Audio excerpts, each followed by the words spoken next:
لخوب جکسا ازنگونا دی بیا بکڑی ارمان دا تور لحد سخت کلپونا دی مکا و خوبونا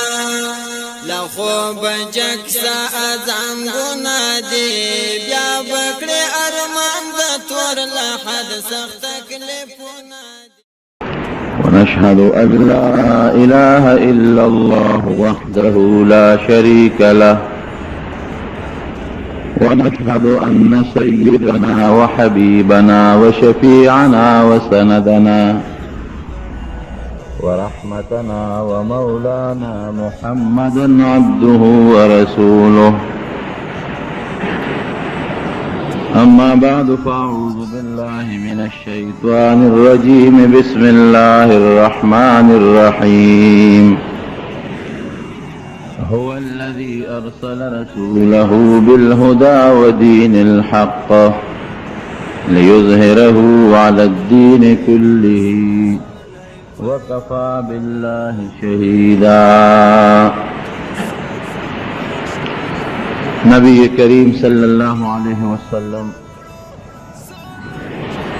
چې رب العالمین دنیا ته راولېږه دې دپاره چې پیغمبر علیه السلام له الله کوم دین ورکړی دی اسلام والا دین چې دا په ټولو دینونو غالب کی ټول خلق د اسلام تابع شي او د نورو دینونو تسلط او غلبه ختم شي. ورو پیغمبر چې کله الله دنیا ته رالیږي نو د سره د خپل پیغمبرۍ دلایل هم وي. هر یو سړی چې یو خبره کوي نو هغه خبره بې دلیله نه کوي، دلیل ورسره وي. او که یو خبره څوک داسې وکړي چې هغه سره د خپلې خبرې دلیل نه نو بیا ترې خلک تپوس کوي چې ستا د دې خبرې څه دلیل دی. نو که هغه د هغه خپلې خبرې دلیل او حجت بیان کړه نو خبره خلک مني، او که د خپلې خبرې دلیل او حجت بیان نه کړه نو بیا خلق خبره نه مني. دارنګه پیغمبر چې راشي دنیا ته او دې د نبوت او د پیغمبرۍ اعلان وکړي نو د سره هم داسې دلایل وي چې هغه دلیل خلق وګوري د زړه په غور ورته سوچ وکړي نو پیغمبري به ومني. او که یو سړی داسې دلیل نه لري نو دا خو به هر سړی پاسي او د پیغمبرۍ دعوه به کوي. یو به موی د پیغمبر یم، بل به موی د پیغمبر یم، بل به موی د پیغمبر یم. نو تا ته به څه پته لګي چې دا رښتونی پیغمبر دی او که دا دروغجن پیغمبر دی. ته که د رښتوني او دا دروغجن پیغمبر په منځ کې فرق کې نو ته به یو دلیل وغواړئ چې ستا د پیغمبرۍ دلیل څه دی. نو که دغه پیغمبر درته هغه دلیل را پیش کړه دی به رښتونی وي، چې درته یې پیش نه کړه دروغجن دی. اگر چې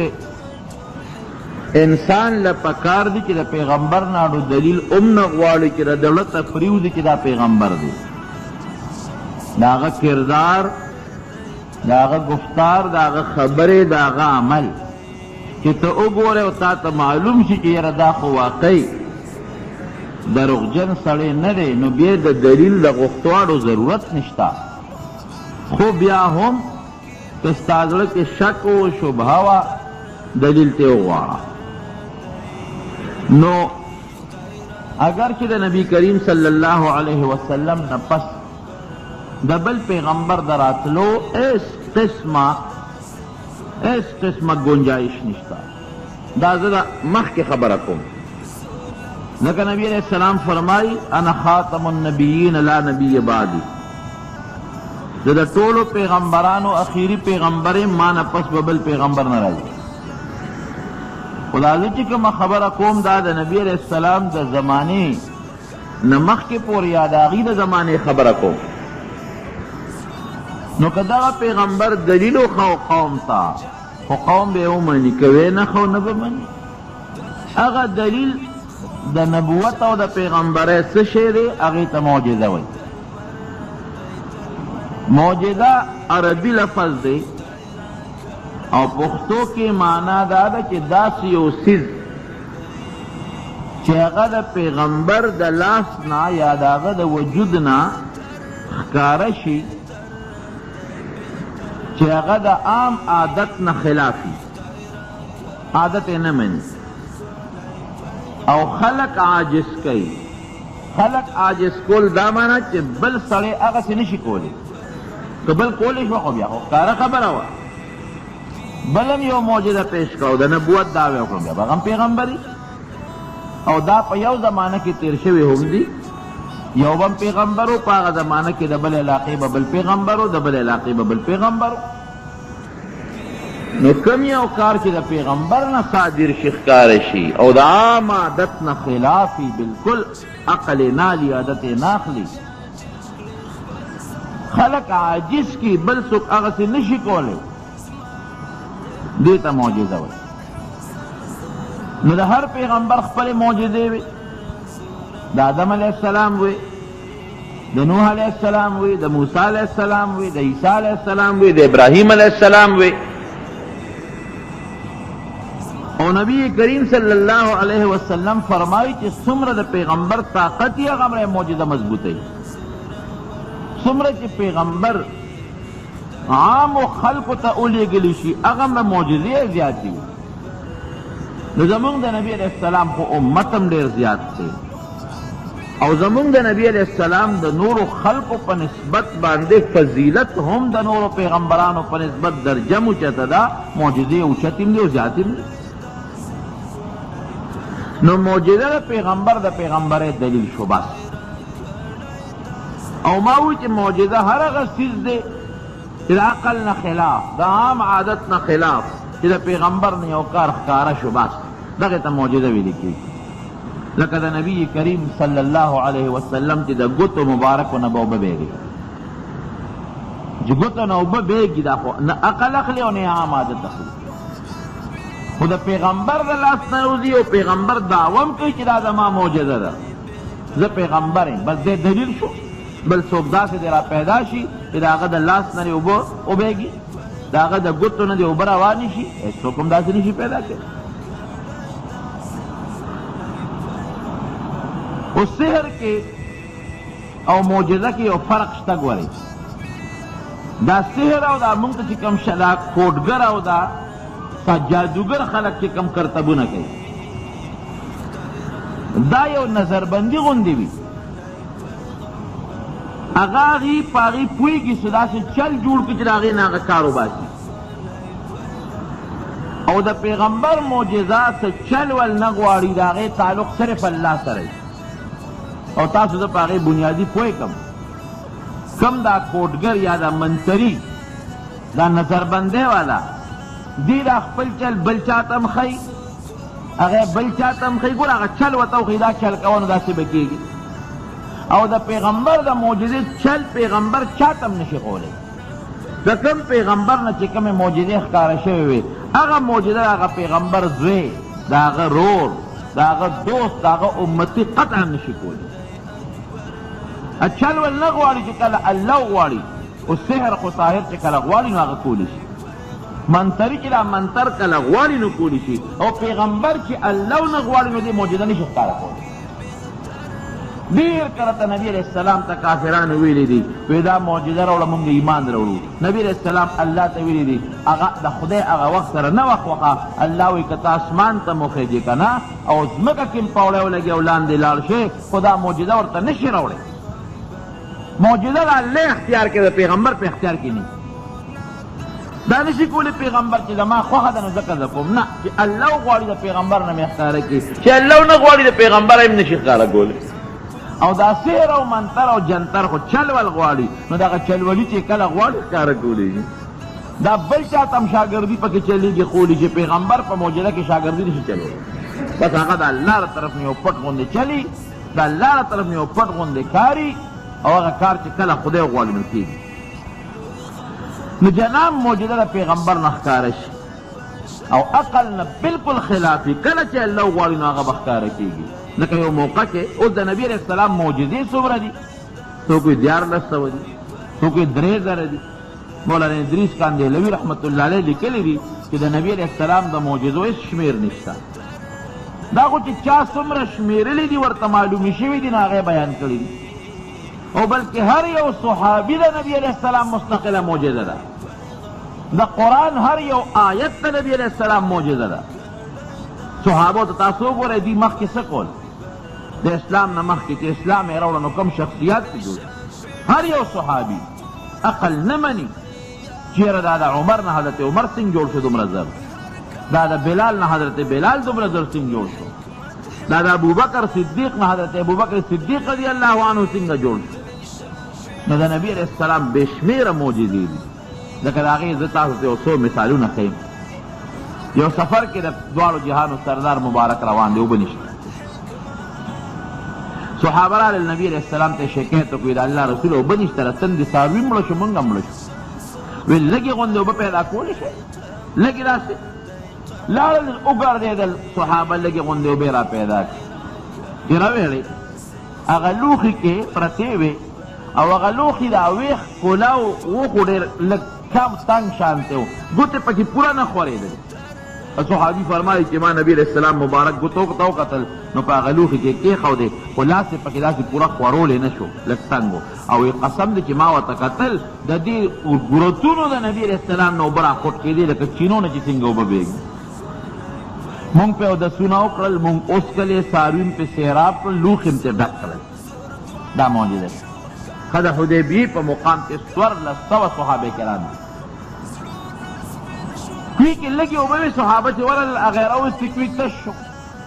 نبي علیه السلام له راغلل وی د الله رسوله کوی تش شو دې سره به څه کوو وی لږې غوندې اوبه شته وی صاحب وی کتل لږې یو جام اوبه چا سره وې وی راوړی هغه جام اوبه یې راوړلې هغه یې دم کړې پاکوي کې وغورځولې خپلې لاړې مبارکې پکې تو کړلې او د یو غش یې راواغېسته هغه غش یې پکې وغورځاو وی لږ صبر ورته وکړې صحابه ورته لږ صبر وکړو وی ځای اوس تکړه شي اوبه ترې راوباسې هغه داسې پکې چینې را برسېره شوې راوخوټ کېدې چې څومره څاروي و دغه 1400 صحابو سره هغه هم سیراب شو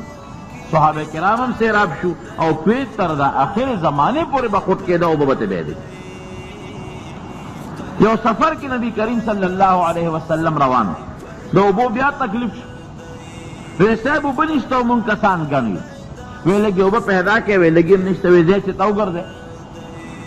یو صحابي فرمایي په بخاري شریف کې حدیث دی وی د لاړم کتل مې اوبه کم دی وی یو ښځه را روانه ده په اوښ باندې 2 مشکې ښودې دي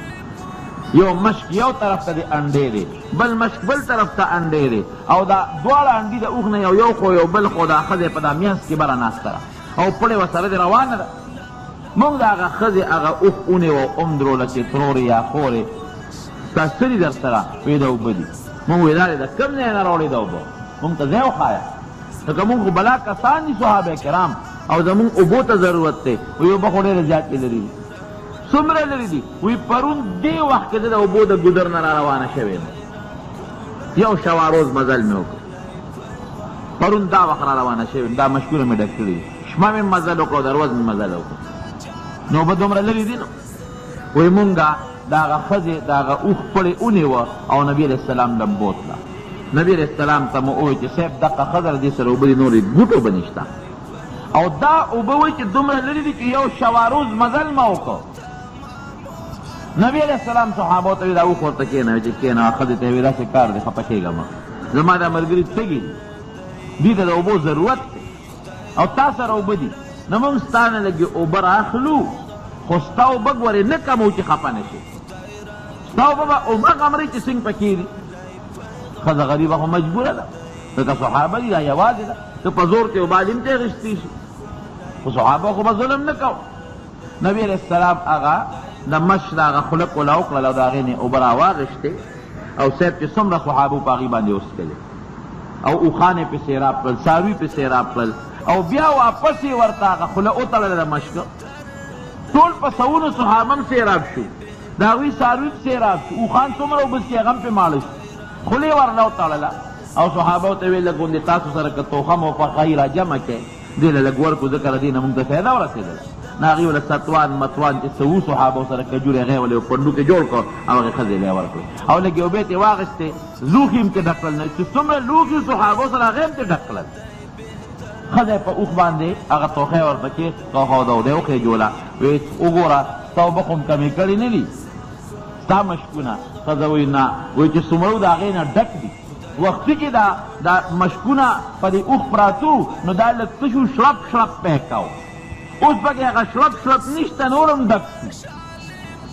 نو چې ښځه کور ته لاړه نو هغې ورته وایي چې تا خو ډېر وخت تېر کړه. دا ولې؟ یاره وایي لار کې یو سړی و زبردست جادوګر و، ناشنا جادوګر، لقیتو اسحر الناس، یو زبردست د خلکو کې دومره غټ جادوګر بل نو هغه سره ملاقات مو شو او دا قصه ورته ټوله بیان کړه. هغې وی هغه کوم ځای کې دی هغه سړی؟ فلانکي ځای کې دی. د قوم خلک راغلل چې دا وګوري چې دا څنګه سړی دی. زمونږ اوبه کمې نه شوې زیاتې شوې، مشکونه کم نو ډک شو،